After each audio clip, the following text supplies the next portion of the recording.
আসসালামু আলাইকুম। আশা করি সকলে ভালো আছেন। ড্রাইভিং লাইসেন্স নিয়ে এটা আমার চতুর্থ পর্ব। আরও পর্ব আসবে ইনশাল্লাহ সামনে।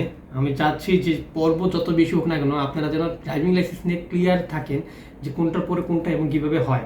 আমি যে প্রবলেমগুলো ফেস করছি এবং আমার তথ্যগুলো সংগ্রহ করতে যে পরিমাণ কষ্ট হয়েছে সেটার জন্য আপনাদের না হয়, আমি যেন ভিডিওর মাধ্যমে আপনাদেরকে সব কিছু সহজে বুঝিয়ে দিতে পারি এবং আপনারা যেন আমার ভিডিও দেখেই সব কিছু সহজে করতে পারেন, এই চেষ্টাটা আমার থাকছে। যার কারণে আমার পর্বগুলো হয়তো অনেকগুলো আসবে। আমি ভিডিওগুলো একটু বড় বড় হচ্ছে, কিন্তু আমি চেষ্টা করতেছি আপনাদেরকে ফুল ডিটেলসে বলে দেওয়ার জন্য, যাতে করে আপনাকে অন্য কোথাও যেতে না হয়, অন্য কারো কাছে হেল্প না চাইতে হয়। আমার ভিডিও দেখে যেন আপনারা হেল্প পেয়ে যান। আচ্ছা, প্রথম ধাপে আমার লাইসেন্স ভিডিওর প্রথম ধাপে আমি যে ভিডিওটা করেছিলাম সেটা হচ্ছে আমার যে 6 ঘন্টা ক্লাসে কি কি হয় সেটা নিয়ে।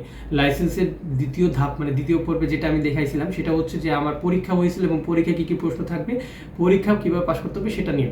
আর লাইসেন্স পর্বের তৃতীয় ধাপে আপনারা যেটা দেখছেন সেখানে আমি আপনাদের কিছু প্রশ্নের উত্তর দিয়েছি যে ভিসার মেয়াদ কতদিন থাকতে হবে, বাইক থাকতে হবে কি না, এবং পরীক্ষা কম্পিউটারে হয় বা নাকি লিখিত, ইংরেজিতে হয় না মালয়তে, এবং পরীক্ষার স্টাইলগুলো কীভাবে হবে, কি কম্পিউটারে কীভাবে এমসিকিউ থাকবে, এগুলো নিয়ে আমি ডিটেলস করেছি। যারা যারা আমার এই ভিডিওগুলো দেখেনি অবশ্যই ডিসক্রিপশন বক্স থেকে আমার এই ভিডিওগুলো দেখে নেবেন। আচ্ছা, আজকে ধাপ 4-এ আপনারা অবশ্যই আমার ক্যাপশন এবং থাম্বনেল দেখে বুঝতে পারছেন যে আমি আজকে আপনাদের সাথে আলোচনা করব যে একটা ড্রাইভিং লাইসেন্স করতে সম্পূর্ণ কত টাকা খরচ হয়, মানে বাইকের ক্ষেত্রে কত টাকা খরচ হয় এবং গাড়ির ক্ষেত্রে কত টাকা খরচ হয়। আচ্ছা, চলুন কথা না বাড়িয়ে আসল ভিডিওতে ফিরে যাওয়া যাক। আমি চাচ্ছি না ভিডিও বড় হোক, কারণ এই ভিডিওটা শর্টকাটে শেষ করে দিব, যেহেতু খুব কম খরচ হবে। যারা না বুঝবেন অবশ্যই কমেন্ট করবেন, আমি কমেন্টে রিপ্লাই দিব। যারা আমাকে সাপোর্ট দিয়ে যাচ্ছেন তাদেরকে অসংখ্য ধন্যবাদ, এবং যারা আমার এই ভিডিওটি নতুন দেখছেন তারা অবশ্যই আমার চ্যানেলটি সাবস্ক্রাইব করে রাখবেন, এবং যারা ফেসবুক পেজ থেকে দেখছেন তারা অবশ্যই ভিডিওটি লাইক, ফলো এবং শেয়ার দিয়ে আপনার বন্ধুদেরকে দেখার জন্য সুযোগ করে দিবেন।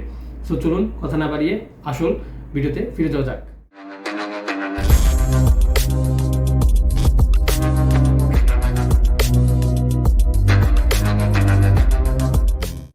আচ্ছা, এই যে ড্রাইভিং লাইসেন্স, আমার এখানে ছবি নেই, এটা আমাকে লাগাই নিতে হবে, যাক, আর বাকি সব কিছু ঠিক আছে।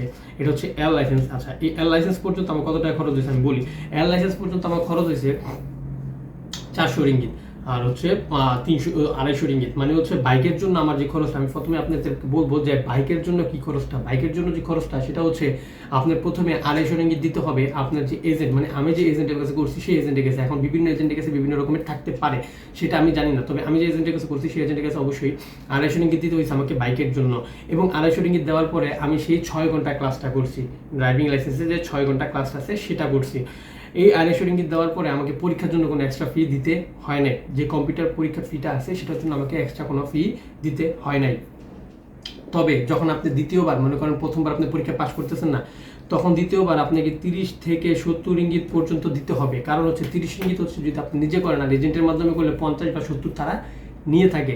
আর দ্বিতীয়ত যেটা হচ্ছে যে সব জায়গায় পরীক্ষা পাস না করলে বাংলাদেশে যেমন একটা সুযোগ থাকে, এই দেশে সুযোগ আছে। এটা আমি ভিডিও শেষে বলবো আপনাদেরকে, এখন বলবো না। এখন আমি শুধু সঠিকগুলো বলে যাই। যেটা হচ্ছে যে প্রথমে আপনাদের 250 রিঙ্গিত দিয়ে 6 ঘন্টা ক্লাস করতে হবে, তারপরে পরীক্ষা পাস করতে হবে। পরীক্ষা পাস করার জন্য আপনাকে এক্সট্রা কোনো টাকা দিতে হবে না প্রথমবার। দ্বিতীয়বার আপনাকে পরীক্ষা অংশগ্রহণ করার জন্য অবশ্যই 30 থেকে 70 রিঙ্গিতের মধ্যে একটা ফি দিতে হবে। এটা আপনার এজেন্টের উপর নির্ভর করে।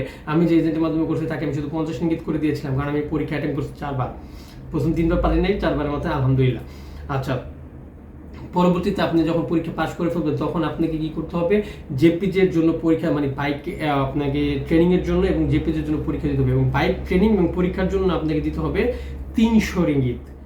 300 রিঙ্গিত দিতে হবে। এর মধ্যে বাইক ট্রেনিং করাবে, তারপরে হচ্ছে আপনাকে জেপিজে পরীক্ষা দিয়ে টেস্ট করিয়ে পাস করিয়ে আনবে। তাহলে বাইকের জন্য আপনার টোটাল খরচ হচ্ছে 250 ringgit plus 300 ringgit. 250 ringgit plus 300 ringgit হচ্ছে আপনার খরচ, মানে টোটাল খরচ হচ্ছে আপনার মাত্র 550 রিঙ্গিত।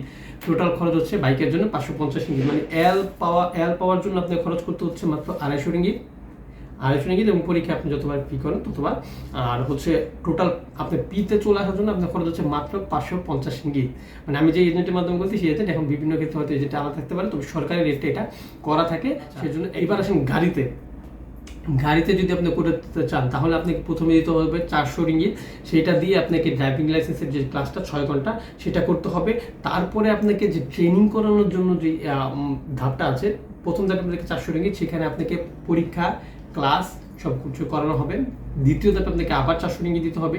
সেই 400 রিঙ্গিত দিয়ে আপনি হচ্ছে ট্রেনিং করবেন, আর ট্রেনিংয়ে আপনাকে শেখানো হবে 15.5 ঘন্টা এই 400 রিঙ্গিত দিয়ে। এবং ওই যে প্রথম 400 রিঙ্গিতের মধ্যে আপনার ড্রাইভিং এল পেয়ে যাচ্ছেন আমার মতো। আমি যেমন ড্রাইভিং এল একটাতেই 2টা পাইছি, মানে ড্রাইভিং আমার কার এবং বাইকের আমি 2টা একসাথে নিয়েছি। সেটাতে আপনার পেয়ে যাচ্ছেন দ্বিতীয় ধাপে যে 400 রিঙ্গিত, সেই 400 রিঙ্গিতে ট্রেনিংটা পাচ্ছেন 15.5 ঘন্টা। এই ট্রেনিংটা শেষ হয়ে যাওয়ার পরে আপনাকে দিতে হচ্ছে 900 রিঙ্গিত। সেই 900 রিঙ্গিতের মধ্যে হচ্ছে আপনার যে টেস্ট প্লাস হচ্ছে আর যে ধাপগুলো আছে পরীক্ষা, সেগুলো সব কিছু দিতে হবে। আচ্ছা, তাহলে টোটাল কত খরচ হচ্ছে আপনাদের? টোটাল খরচ হচ্ছে 400 রিঙ্গিত হচ্ছে আপনাকে প্রথমে পরীক্ষা মানে ক্লাস করার জন্য 6 ঘন্টা, দ্বিতীয়ত হচ্ছে 400 রিঙ্গিত হচ্ছে আপনাকে ট্রেনিং করানোর জন্য দিতে হচ্ছে, এবং 900 রিঙ্গিত দিতে হচ্ছে আপনাকে যে জেপিজি পরীক্ষা পাস করানোর জন্য, যে পরীক্ষা পাস করা এবং জেপিজি পরীক্ষা অ্যাটেম্প্ট নেওয়ার জন্য মানে অংশগ্রহণ করার জন্য আপনাকে 900 রিঙ্গিত দিতে হচ্ছে। তাহলে টোটাল খরচটা কত হচ্ছে? 1700 রিঙ্গিত। 400 এবং 900, 1700 রিঙ্গিতের মধ্যে আপনি পেয়ে যাচ্ছেন গাড়ির লাইসেন্স। তাহলে বাইকের লাইসেন্সের জন্য আপনার খরচ হচ্ছে 550 রিঙ্গিত, এবং গাড়ির লাইসেন্সের জন্য, কার লাইসেন্সের জন্য আপনার খরচ হচ্ছে মাত্র 1700 রিঙ্গিত। এই অল্প কিছু টাকার মাধ্যমে আপনি করে ফেলতে পারেন। আচ্ছা, এখানে যে গোমর একটা রয়েছে সেটা আমি আপনাদেরকে বলি। এটা হচ্ছে গোপন ব্যাপার, এটা আপনার অনেক এজেন্ট করবে, অনেক এজেন্ট করবে না। তবে অনেক জায়গায় সুযোগ থাকে, যেমন আপনি অনেক সময় ভাষা পারবেন না, অনেক সময় অনেক কিছু পারবেন না। সেই ক্ষেত্রে আপনি যদি পরীক্ষা কন্ট্যাক্ট করতে চান, সেটা পসিবল এই মালয়েশিয়াতে আছে। মানে পরীক্ষা কন্ট্যাক্ট করে আপনাকে পাস করা, কারণ অনেক সময় ইংলিশ পারবেন না, মালয়ও আপনি বুঝবেন না, ইংলিশ না পারে মালয় বুঝবেন না। সেক্ষেত্রে আপনি কীভাবে পাস করবেন? ইভেন তো মালয়রাও পরীক্ষা, আমি পরীক্ষা দেওয়ার সময় দেখছি মালয়রাও এটা কন্ট্যাক্ট করে, তারপরে মানে যারা লোকাল তারাও কন্ট্যাক্ট করে এই পরীক্ষাটা দিয়ে থাকে। সেই ক্ষেত্রে কন্ট্যাক্টের ক্ষেত্রে আপনার এজেন্ট এক ধরনের ফি থাকবে। তারপরে আমি একটা আইডিয়া দিয়ে দিই, সেটা হচ্ছে 1800 থেকে 2200 রিঙ্গিতের মধ্যে আপনার কন্ট্যাক্ট ফি থাকবে। সেটা হচ্ছে আপনার কম্পিউটার টেস্ট, এবং জেপিজির জন্য এক্সট্রা ব্যাপার 800 থেকে 1000 টাকার মধ্যে থাকতে পারে জেপিজি টেস্টের জন্য। কারণ জেপিজিতে অনেক সময় পরীক্ষা পাস করে না, মানে আপনি গাড়ি হঠাৎ ব্রেক হয়ে গেল, জেপিজিতে ফেল দিয়ে দিচ্ছে। আপনি একটু লাইন একটু বাঁকা পার্কিং করছেন, জেপিজি ফেল দিয়ে দিচ্ছে। সেক্ষেত্রে হয়তো 1800-1000 টাকা বেশি, 800-1000 টাকা বেশি লিখতে পারে। তাহলে আপনার যদি বাইকের যদি ধরেন 550 প্লাস হচ্ছে আপনার ধরলাম 2000 হচ্ছে আপনার টেস্টের জন্য, এবং প্লাস হচ্ছে আপনার আরও 1000 ধরলাম আমি, সরি বাইকের জন্য আমি 500 দিলাম, তাহলে আপনার টোটাল খরচ হচ্ছে 500 বা 550, 1150 এবং 2000 টাকা। তার মানে হচ্ছে আপনার টোটালি 3500 টাকার মতো এখানে, সরি 3000 টাকার মতো এখানে চলে যাচ্ছে। আর গাড়ির সাথে যদি আরও আপনি যোগ করেন 2000 টাকা বা 3000 টাকা গাড়ির সাথে যোগ করলে, তাহলে 1700 আর 3000, মানে আপনি আমার যতটুকু আইডিয়া যে 4000 থেকে 4500 টাকার মধ্যে আপনি টোটালি লাইসেন্স হাতে পাচ্ছেন। আচ্ছা, এখানে সব থেকে মেইন ইম্পর্টেন্ট একটা যেই ব্যাপার, সেটা হচ্ছে যারা এই মুহূর্তে যারা ড্রাইভিং লাইসেন্স করতে যাবেন, যারা আগে করছেন তাদেরটা বাদ, যারা এই বিগত 6 মাস ধরে করতেছেন, এই বছর থেকে যারা করতেছেন, তাদেরটা হচ্ছে যে ওই যে প্রথমে 6 ঘন্টা ক্লাসটা করতে হয়, এবং পরীক্ষা সেটা তো আগে আলাদা আলাদা করতে হতো। বাইকের জন্য 6 ঘন্টা ক্লাস আলাদা করতে হতো, এবং গাড়ির জন্য আলাদা করতে হতো। পরীক্ষা বাইকের জন্য আলাদা দিতে হতো, গাড়ির জন্য আলাদা দিতে হতো। সেক্ষেত্রে হয়তো কি আপনার ডাবল টাকা লাগতো। ডাবল টাকা বলতে হচ্ছে কন্ট্যাক্ট যদি করেন সেক্ষেত্রে ডাবল টাকা লাগতো। এখন কি হয়েছে, ড্রাইভিং লাইসেন্সের জন্য ড্রাইভিং মানে গাড়িরটাই এবং বাইকেরটা আপনারা দুইটা ক্লাস একসাথে করতে পারবেন। যেহেতু ক্লাস সিস্টেমটা একই, একটু ডিফারেন্স হয়, আর বাকি সব একই, সেহেতু আপনারা ক্লাসটা একসাথে করতে পারবেন। আপনার জন্য এক্সট্রা কোনো ক্লাস করা লাগবে না, বাইকের জন্য এক্সট্রা কোনো ক্লাস লাগবে না, গাড়ির জন্য একটা ক্লাস করলেই আপনার দুইটা হয়ে যাচ্ছে। সেক্ষেত্রে আপনাকে 2টার টাকা একসাথে দিতে হবে। পরীক্ষা তো সেম, পরীক্ষা তো যখন যাবেন তখন 2টার যে ফি সেটা আপনাকে একসাথে দিতে হবে, এবং 2টার পরীক্ষা একসাথে হয়ে যাবে। আগে আলাদা আলাদা হইতো, যে বাইকের জন্য ছিল 50-42 এবং গাড়ির জন্য 50-42। আপনি যদি একসাথে দিতে যেতেন তাহলে তখন আপনার থাকতো 70, এবং 70 আপনাকে পাইতে হইতো 70-এ পাইতে হইতো মেবি 58 মেবি, যেহেতু আমি এভাবে দিইনি, আমি শুনেছি আর কি। তো এখন এই সিস্টেমটা নাই, এখন হচ্ছে আপনার 50 পরীক্ষা এবং 2টা আপনি চাইলে একসাথে দিতে পারবেন। সেক্ষেত্রে আপনার এজেন্টকে আগে থেকে বলতে হবে।